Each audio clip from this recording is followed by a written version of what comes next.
Hello mga kalaki, may babahagi ako sa inyong isang code na hindi kayo mauubusan ng pera sa inyong mga wallet. So itong ritual na to ay napakagandang pampaswerte para hindi laging labas ang inyong pera sa wallet. Itong ritual na to ay para hindi ka na kailanman maubusan ng pera sa inyong mga wallet.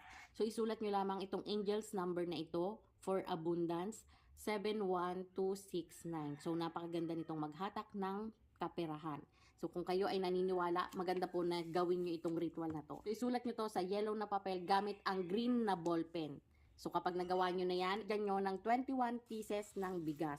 So ayan guys, 21 pieces for happiness, success, ayan. Lagyan nyo at itupin nyo to ng papalapit sa inyo para humatak ng swerte at hindi maubusan ng laman ang inyong mga wallet.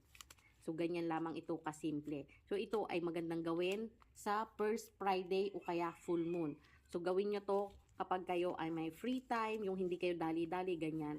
So, napakaganda nitong pampaswerte na ilalagay nyo sa inyong mga wallet upang hindi maubusan ng laman ang inyong mga wallet. So, kapag natapos nyo na itong gawin, ito ay mag-visualize kayo dito, hihiling kayo dito ng pera na gusto nyo, ng amount ng pera na gusto nyo ma-receive at hindi na mauubusan ng laman magpakailanman ang inyong mga wallet. So, hilingin nyo yan dito. So, ito ay gagawin nyo tuwing first Friday o kaya full moon. So, kada 3 buwan, papalitan nyo ito. So, kapag papalitan nyo na ito, sunugin nyo lamang ito sa apoy at yung abo nito ay ipahangin nyo sa labas ng inyong tahanan. So, ganyan guys.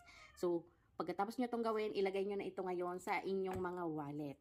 So, isama nyo siya dun sa iba ninyong mga pampaswerte. So, ganyan lamang kasimple itong pampaswerte rituals natin ngayon. Siyempre, dapat samahan nyo ng 100% na paniniwala ang mga pampaswerte na inyong ginagawa para ito'y magbigay talaga ng swerte sa inyo.